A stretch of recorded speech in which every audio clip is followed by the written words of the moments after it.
Pour protéger une espèce, il faut d'abord la connaître. Reconnaissable grâce à ses yeux jaunes, durant les 2 journées de bagage, cette espèce sauvage est manipulée avec précaution. Gel hydroalcoolique et sacs à usage unique sont utilisés. Les espèces peuvent être porteurs de certaines maladies ou certains parasites, ou nous-mêmes en fait on peut être vecteurs aussi.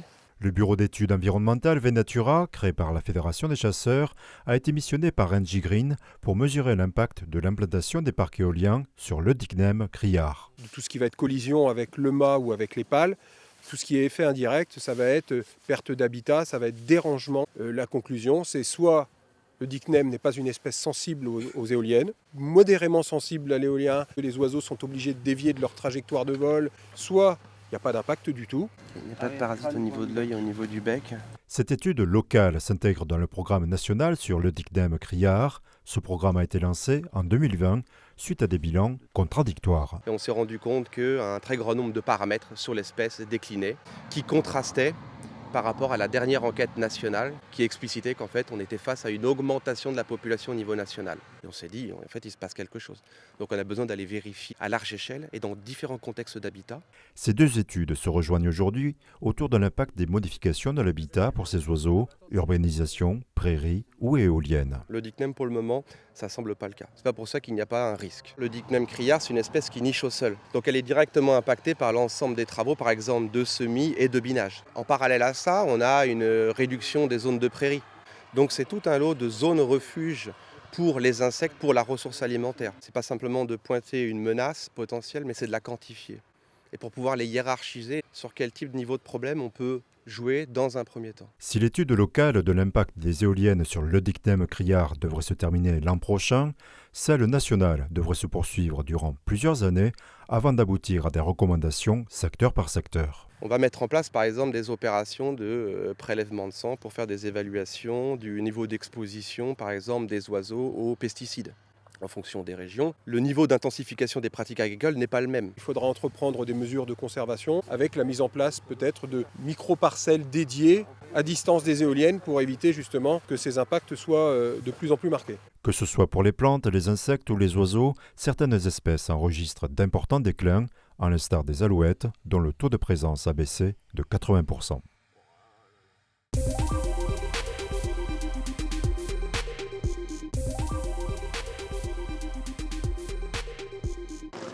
1247 mètres, point culminant du sud du massif vosgien, c'est le célèbre ballon d'Alsace, géographiquement à la croisée de 3 départements et à un tournant de son histoire. Les 3 présidents des collectivités concernées s'y étaient donné rendez-vous.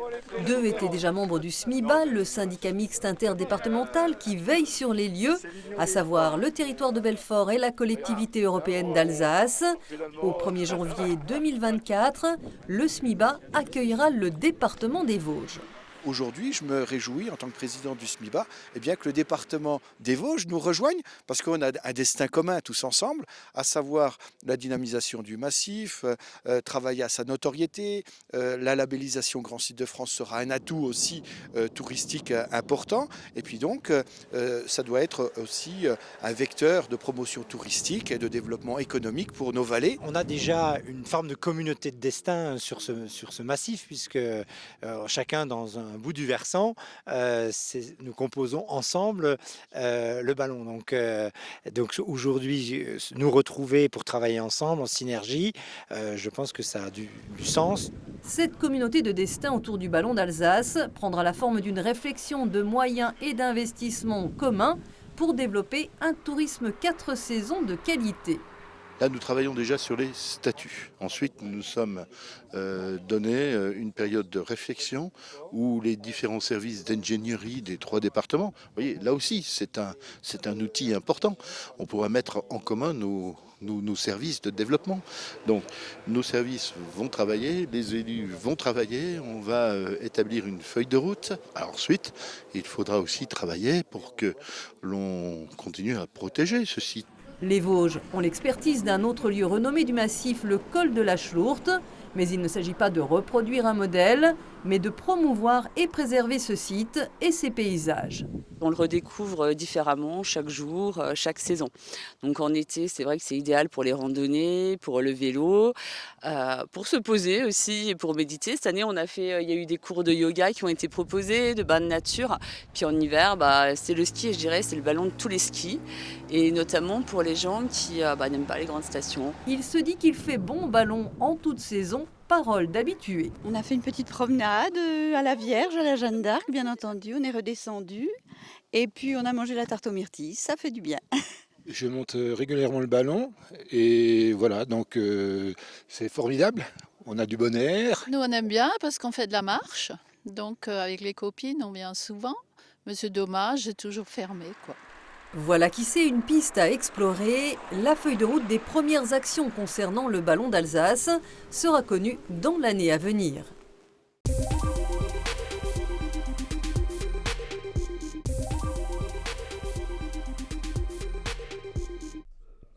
« 450 millions d'euros. Le chiffre est pharaonique, mais le projet l'est tout autant. Porté par Verso Énergie, Carlin est un projet de production d'hydrogène par électrolyse de l'eau, qui a pour objectif de fournir de l'hydrogène renouvelable et bas carbone à différents industriels de la grande région, notamment du domaine de la sidérurgie. L'industrie, c'est aujourd'hui un secteur qui est extrêmement émetteur de CO2 parce que ça consomme du gaz ou d'autres combustibles fossiles qu'on a aujourd'hui la possibilité de remplacer par de l'hydrogène, c'est-à-dire de faire rentrer finalement le territoire industriel et le secteur industriel dans le monde de l'après-pétrole. Pendant 2 mois, dans les 2 mois qui viennent, les gens vont pouvoir venir poser des questions et apporter leur contribution au projet pour qu'on le co-construise ensemble. La demande d'autorisation de ce projet sera ensuite déposée à la préfecture début 2024. Il consiste en un déploiement successif de 3 unités de production d'hydrogène en 2027-2028, en 2029 et en 2030. Pour rappel, la production d'hydrogène a été retenue comme un vecteur majeur de la transition de l'industrie européenne. Cette dernière contribue à la reconversion et au nouveau dynamisme recherché par le territoire mosellan, fragilisé par la fermeture des dernières mines de charbon. Une grosse industrie qui part, on n'arrive pas à la remplacer par les emplois avec, il faudrait des centaines de petites PME pour remplacer. Donc chaque fois c'est un petit maillon de plus qui fait que on essaye de faire mettre de l'emploi pour que nos jeunes puissent rester et travailler dans la région. Enfin, ce projet permettrait de créer entre 20 à 40 emplois directs, mais surtout, Carlin se tourne déjà vers demain, puisqu'il participerait également à l'approvisionnement des futures mobilités hydrogènes.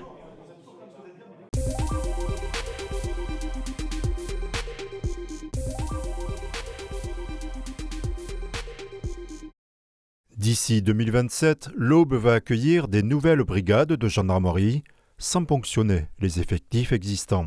De ne plus avoir de zone blanche où on est trop loin d'une brigade de gendarmerie. Pour être sélectionnés, les communes devaient répondre au cahier des charges de l'appel d'offres. Le conseil municipal de Mailly-le-Camp a unanimement déposé sa candidature en janvier dernier. Il fallait avoir un terrain pour construire, il fallait pouvoir les accueillir d'une façon sereine pendant 1 an ou 2 que les travaux puissent se faire. Il fallait avoir des commerces, il fallait avoir des services. Avec l'appui des élus locaux, Marigny-le-Châtel a été sélectionné. Pour son maire, l'arrivée de 10 gendarmes sur la commune répond à un besoin. Parce qu'on est à plus de 10 minutes, un quart d'heure de toute gendarmerie est déjà existante. Ça veut dire que quand un acte délictueux est fait, les gendarmes arrivent toujours trop tard. Dans l'immédiat, en phase provisoire, va être en face de la mairie. Et puis après, un peu plus sur la route de Romilly, les fouilles archéologiques ayant été déjà effectuées, les gendarmes peuvent être démarrés très rapidement. À Mailly-le-Camp, ce terrain est d'ores et déjà réservé à l'accueil de la future brigade fixe. Après plus d'1 siècle d'existence, l'ancienne gendarmerie a fermé ses portes en 2018. Dès l'instant où il y avait une effraction dans le village, un vol, une dégradation, on disait oui, mais c'est normal parce qu'on n'a plus de gendarmes. Pour pallier un petit peu à ce déficit de gendarmerie, Le village est équipé de 27 caméras exactement. C'est limité à 50, mais on sait très bien que ça passe beaucoup plus vite. Et ça, aujourd'hui, la présence de gendarmerie nous aidera. Après, il y a quand même toutes les exploitations agricoles qui sont exposées. Je veux dire, aujourd'hui, les vols de carburant, c'est presque quelque chose de coutumier. Et également, donc, éviter tout ce qui est cambriolage ou détérioration. Si chacune des nouvelles brigades fixes devrait accueillir 10 militaires, le secteur d'Erville-Châtel-Chaours a obtenu le déploiement de 6 gendarmes mobiles. Un accueil du public qui sera étendu, notamment par exemple dans des locaux de mairie. En fait, cette brigade mobile, elle va permettre de prolonger l'action qui est déjà menée, mais on pourra également envisager des projections au-delà de ce secteur. Le calendrier exact des constructions reste indéterminé. En tout, 26 nouveaux gendarmes devraient compléter l'effectif existant.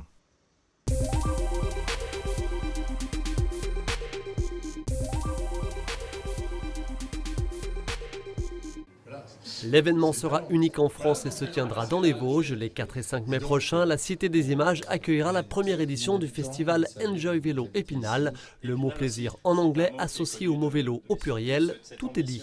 On va parler de mobilité, on va parler de déplacement, on va parler de plaisir en général à vélo, on va parler de voyage, de tourisme, de découverte culturelle et patrimoniale. Ce festival gratuit et grand public rassemblera au Champ de Mars une centaine d'exposants, principalement des constructeurs qui mettront à disposition leurs nouveautés pour des tests sur des distances plus ou moins longues.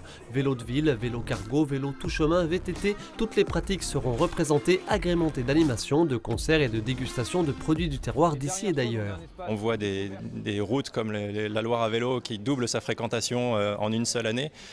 Donc l'engouement pour le vélo, il est vraiment énorme et notre ambition c'est de répondre à cette demande des pratiquants, des consommateurs mais également des fabricants de matériel, de les mettre en relation dans un territoire tout à fait propice à la pratique du vélo. Et ces spécialistes savent de quoi ils parlent. Le groupe Vélo Vert organise déjà le salon VTT de Samoëns en Haute-Savoie, une des références en la matière avec le Roc d'Azur à Fréjus. Aucun rendez-vous donc d'envergure nationale voire internationale dans le reste du pays. Enjoy Vélo Épinal entend y remédier. Vélo Vert a choisi les Vosges centrales pour leur topographie variée et leur position à mi-chemin entre la région parisienne et les pays limitrophes. C'est une possibilité qui s'offre à nous compte tenu de la proximité du Benelux, la région parisienne, de l'Allemagne, de la Suisse. Et puis c'est un salon vélo qui n'est pas habituel parce qu'il va toucher toutes les formes de vélo. Et Dieu sait s'il en existe, qui s'en développe. Preuve de l'ambition de ce nouvel événement vélo, son budget 2 millions d'euros, dont 1 million pour la communication. L'accompagnement des collectivités s'élèvera à 350 000 euros, dont 170 000 pour la communauté d'agglomération d'Épinal. Un pari sur les retombées touristiques. Plus que sur ces retombées hôtelières, mais aussi les gens, on espère directs, mais aussi les indirects, c'est-à-dire que les gens découvrent le territoire et puis ils restent plus longtemps, le plus longtemps possible, faire des sorties familiales, vélo, d'une semaine, etc. Donc c'est ça aussi ça qu'on vise. 10 à 15 000 visiteurs sont attendus pour cette première édition du salon Enjoy Vélo Épinal les 4 et 5 mai prochains, sur 2 jours donc. Les 3 éditions suivantes devraient commencer dès le vendredi, afin notamment d'impliquer les scolaires.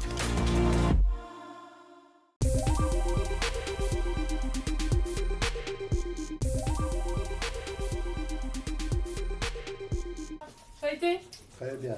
Et ben voilà. À 74 ans, c'est presque une tradition pour Michel. Chaque début d'automne, il vient se faire vacciner contre la grippe. Oui, pas de problème, j'ai pas été malade. Il doit être efficace le vaccin parce que depuis j'ai plus de problème. Considéré comme un patient à risque, il a reçu son bon de prise en charge. Comme lui, certains peuvent recevoir l'injection gratuitement dans les officines. Dans cette pharmacie de Morhange, les patients sont venus nombreux pour le début de la campagne de vaccination. En général, il y a pas mal de monde qui vient. Beaucoup ont eu des mauvais souvenirs avec une pénurie il y a quelques années. Donc les gens ont tendance à venir assez vite, au moins les prendre. Peut-être faire injecter la dose un peu plus tard, mais au moins être sûr de l'avoir chez eux. Il suffit de venir avec le bon, et puis on délivre et on injecte si la personne souhaite le faire à l'officine le jour même, ou elle peut revenir plus tard même pour refaire l'injection. Après avoir délivré le vaccin, les préparateurs n'hésitent pas à conseiller d'attendre 2 à 3 semaines pour l'injection. L'immunité sera alors maximale pour une future épidémie. Vaccination que de la grippe, parce que le Covid, nous l'avons eu il y a 15 jours, mon épouse et moi, donc on n'a pas besoin d'être vacciné pour l'instant. Et comme mon épouse est infirmière, c'est elle qui vaccine. Claude, 67 ans, a lui aussi respecté le calendrier vaccinal chaque année. D'autres ont préféré être les premiers à bénéficier de la protection pour profiter des derniers beaux jours. Je vais prendre le vaccin contre la grippe pour éviter d'être malade, éviter d'être alité. Je préfère être en forme pour être au jardin. La campagne se terminera le 31 janvier 2024. Elle est menée conjointement avec celle contre le Covid-19.